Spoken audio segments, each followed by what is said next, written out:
Entablado, tanghalan na pinagdarausan ng palatuntunan ng iba't ibang uri ng talento, kalamitang sukatan ng kakayanan, galing, husay at tagumpay. Talento, sinasabing likas na abilidad, espesyal na kakayahan o pambihirang biyaya na taglay ng isang tao. Ito ay tumutukoy sa kahusayan sa partikular na larangan tulad ng pag-awit, pagtugtog, pagtuturo, pagsusulat, pagguhit o iba pang kakayahan.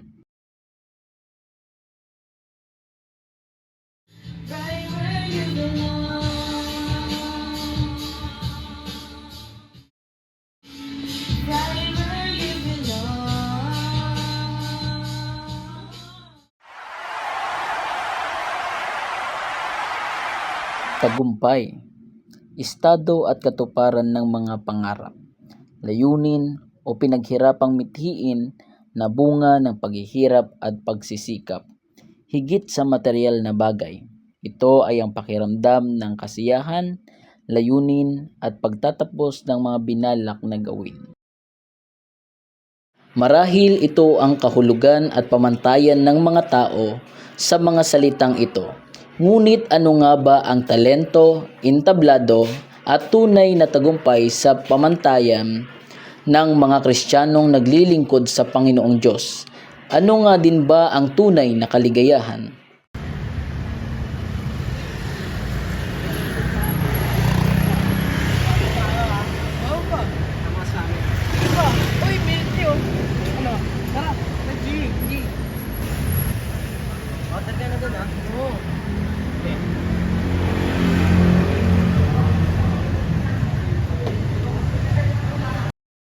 Uy, S! Long time na siya. Kamusta? Uy! Ito, sa biyaya naman ng Panginoon, okay lang. Kayo, kamusta na kayo? Ayos naman. Kaso, miss ka na ng tropa eh. Tagal mo nang di nakasama sa mga gig natin. Ano? Tambay ka naman minsan sa hideout natin. Daming tao kasama ng tropa doon. Naku, pasensya ka na, Renzi. Matagal na kasi akong tumigil sa pagja-jam eh. Kaya nga, miss ka na namin nga. Bakit nga ba? Di ba passion at pangarap mo ang tumugtog sa maraming tao? Tama naman, but it's not about me anymore eh. Dati ay pang-personal lang na rason kung bakit ako tumutugtog. Pero ngayon ay iba na yung dahilan ko. Gusto ko na yung passion and yung dream ko ay kasama kong Panginoon na sa lahat ng ginagawa ko, siya yung nabibigyan ng glory. Wow. Ang lalim mo naman. It doesn't go, man. Bigla ka na lang nawala sa grupo. Miss ka na namin. Ano? Bisita ka naman minsan sa ano natin, no? Or sama ka na lang sa amin. Jamming tayo.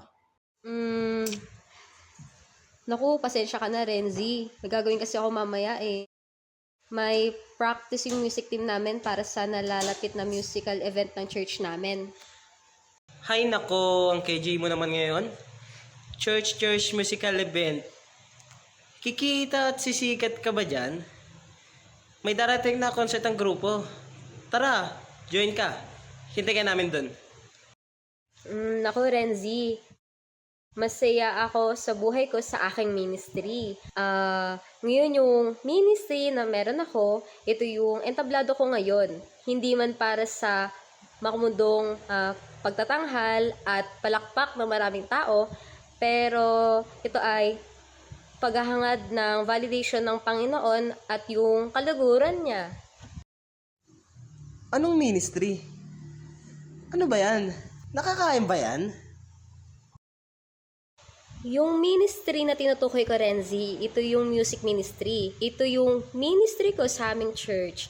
Alam mo, Renzi, ma-share ko lang sa'yo no, na sa tuwing tumutugtog ako para sa Panginoon, sobrang saya ng puso ko, and yung kunting kakayahan na meron ako ay napapagamit ko para sa gawain ng Panginoon.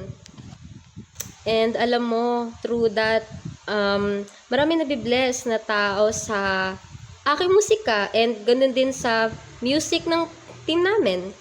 Alam mo, Renzi, sana nga, one day, makasama kayo namin sa church, no? Para makita nyo kung paano kami tumutugtog para sa Panginoon, yung music team namin. Ha? Kung ano-anong pinagsasabi mo? Di kita maintindihan. Tara na nga.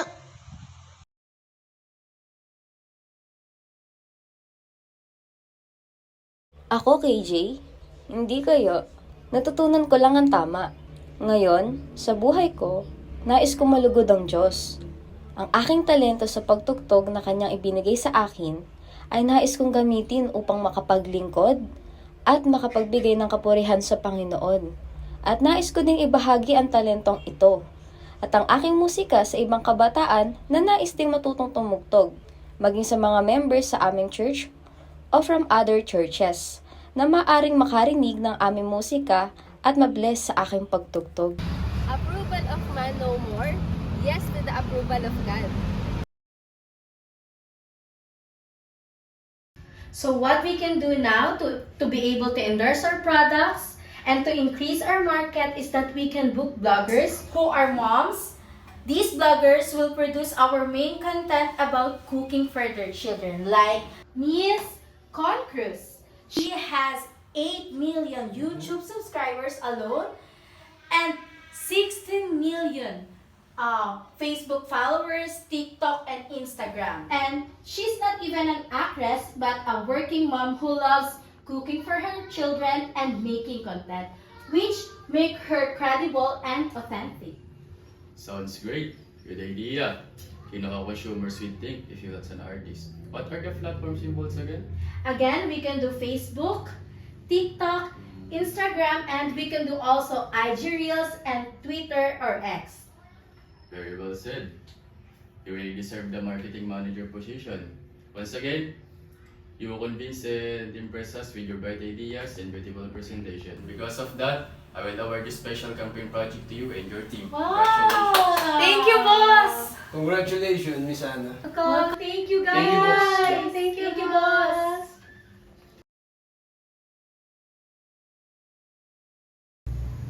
Next naman, mamang galing niyo po. Congrats! Naku, it's only by God's grace. Team, hindi ko to magagawa without your help. Ma'am, you're welcome. Pero sa totoo lang, ikaw talaga yung nag-guide at saka nagdadala sa team natin eh. So it's a call for a celebration. How about a night treat or let's chill in a bar nearby para mag-celebrate naman tayo? I think siguro mas maganda kung let's celebrate it in a different way. Bukas, wag na kayo magbaon ng lunch. Ako na bahala sa lunch nyo, ha? Tapos siguro, mas maganda kung umuwi na tayo na maaga ngayon para makabanding natin yung family natin. And besides, gagawa pa ako ng lesson plan sa mga bata. Alam niyo naman, di ba yung kwento ko sa inyo na every Saturday nagtuturo ko sa mga bata. Actually, ma'am, nakaka-inspire at saka nakaka-bless nga yung ginagawa mo eh. So, ang galing mo na sa communications at saka sa presentation skills. Nagagamit mo pa yung galing mo sa pagsasalita sa pagtuturo sa mga bata. So, nakikita namin yung mga posts mo. Nakaka-inspire. Salamat din po pala sa senior niyo sa amin about the salvation. Ay, ano ba kayo? Welcome. Hindi ko alam na nabe-bless pala kayo dun sa mga ginagawa ko, sa mga post ko sa social media. And alam nyo ba, malaking privilege and blessing sa akin na makapagbahagi sa inyo ng Word of God at sa mga bata na tinuturuan ko. Nga pala, yung pinamis nyo sa akin nung nakaraan, nasasama kayo sa akin sa church namin, di ba, pag Sunday. Sana mapaunlakan nyo. Okay, ma'am. No problem.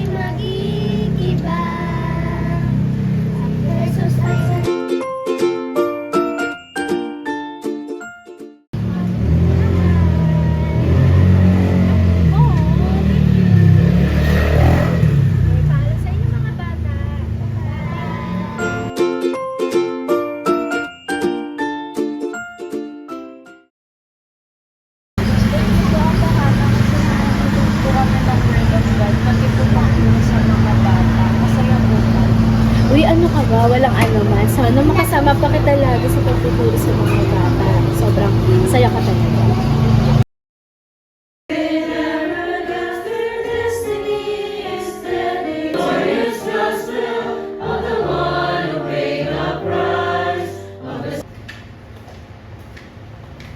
Master, magpapaalam na po kami. Uwi na po kami natin.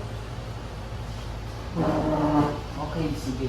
Oh, napakinggan niyo yung kanta ninyo kanina. Very good kayo nakaka-bless kayo. Alam niyo dati, based sa kwento ninyo, testimony, kumakanta lang kayo sa barangay competition o di kayo naman sa school competition. Pero ngayon, tingnan ninyo, choir members na kayo at umaawit pa kayo para sa Panginoon.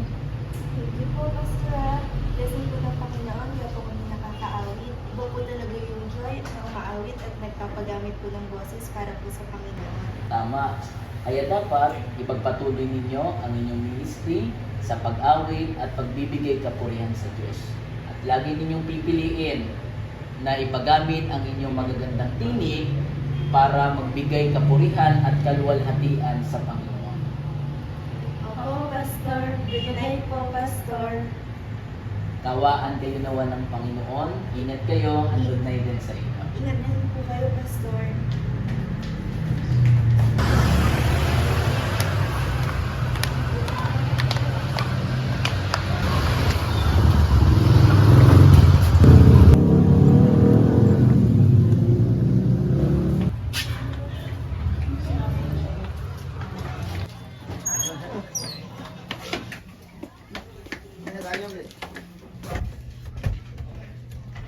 Mano po, Tay. Mano po, Tay. Oh, ginabi na naman kayo ng uwi ah. Papansin kong lagi na lang kayo nasa church. Tsaka, laging late ang uwi nyo. Ano ba ginagawa nyo sa church nyo doon? Pasensya na po, Tay, Na-late po kami na uwi. Kasi po, nag-choir practice pa po kami para sa special number at sa musical events po. Oo nga po, Tay. Sana makasama ka na po namin sa church para mapakinggan mo na po ang aming special number at makarinig ka na rin po ng Word of God. Matagal ka na po kasi namin iniimbitahan sa church Ay nako, tigilan nyo nga ako sa mga practice nyo. Tsaka yung pagpunta sa church na yan. Hindi ako interesado sa ganyan, ha? Siguraduhin nyo lang na hindi nyo pababayaan ng inyong pag-aaral. Dahil kung mababa ang grades ninyo, ay sinasabi ko talaga sa inyo. Wait po, Tay, may ipapakita po ako sa inyo. Bunso, pakiabot nga dyan yung report card dun sa parador. Sige po, ito po, sige na po. Kaya yan. Sa taas. Alas po ba po? Sige po. Yung papel dyan. Ito po ba yun? Oo. Okay po. Ate, oh. O, Tay, tignan mo. Ang tataas ng grades namin. Sabi naman po sa inyo, hindi namin papabayaan pag-aaral namin Tataas nga. Tayo, tataas ang grade nila ate, oh. Ang galing. Sa katunayan nga po, Tay, ang Panginoon po yung nagbibigay sa amin ng wisdom sa pag-aaral. Tatas nga ito. At tatas pa ito para sa mga nakarang grades ninyo. Opo. Sobrang masaya ako dahil ginalingan niyo sa school. At dahil dyan, labas tayo. Uy, lalabas Hindi ba tayo, yan? Tay. Hindi ba yan? Gusto namin yung Tay. Kahit Thank sila you sa ate inyo. merong grade. Yay! Maaring may ibang kahulugan at interpretasyon ang mundo sa mga salitang talento, entablado at tagumpay. Ngunit ang pamantayan ng Panginoon ang higit na mahalaga. Ang talento ay biyaya mula sa may kapal. Ito ay kailangang tuklasin, paunlarin at gamitin upang magbunga ng tagumpay, hindi para sa pangpersonal na paghahangad, ngunit para sa kapurihan ng Diyos. Ang paggamit ng talento para sa Diyos ay may biyayang tagumpay. Ang tunay na tagumpay ay ang kaligayahang naibibigay ng paglilingkod sa Diyos.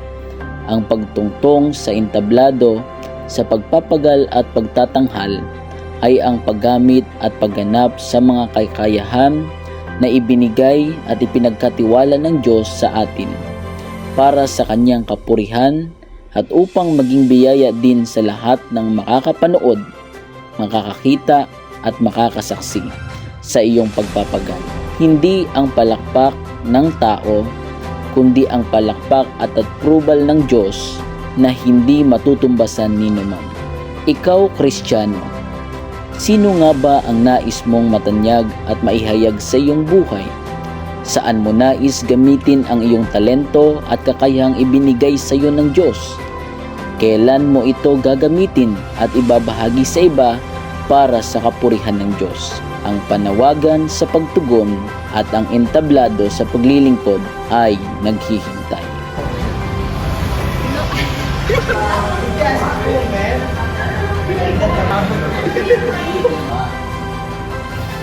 Meron kayo. Tigilan niyo ako sa mga practice nyo. Dax naman, ma. Sige,